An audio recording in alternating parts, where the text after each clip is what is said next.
Used to rounding up dangerous dogs, but an animal control officer did not expect this surprising turn when he checked on a home in Clarence. News 4's Lou Raguse has this story that's all new at 5:30. Lou? Well, Diana, it really could have happened to anyone. After his friend died, Jerry Schuler promised the family he'd keep an eye on the empty house.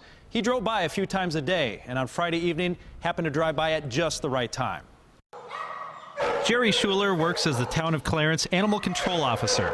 But to him, an even more important job is being a good friend. I'm just glad that we were lucky enough to be there going by at the right time, because I would have felt horrible going back the next day and finding the place emptied out. He had been keeping an eye on the empty home of his friend, whose funeral was less than a week ago. Jerry's assistant gave him a ride home for the night. They drove past the house. They saw a car where it didn't belong.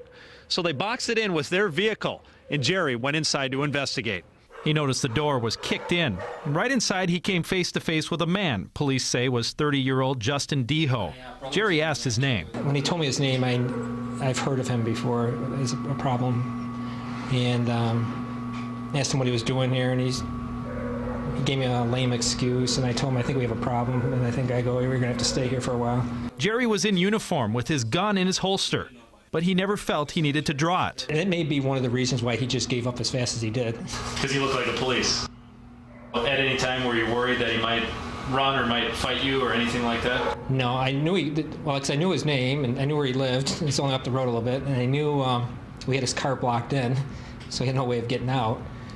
So he just gave up. He did a fantastic job. He was very composed. He wasn't nervous at all. He was answered our questions and helped a lot in our investigation. State police call it a perfect example of a community member helping prevent crime. Jerry calls it just being a friend. I looked out for him as much as I could while he was alive, and hopefully this helped.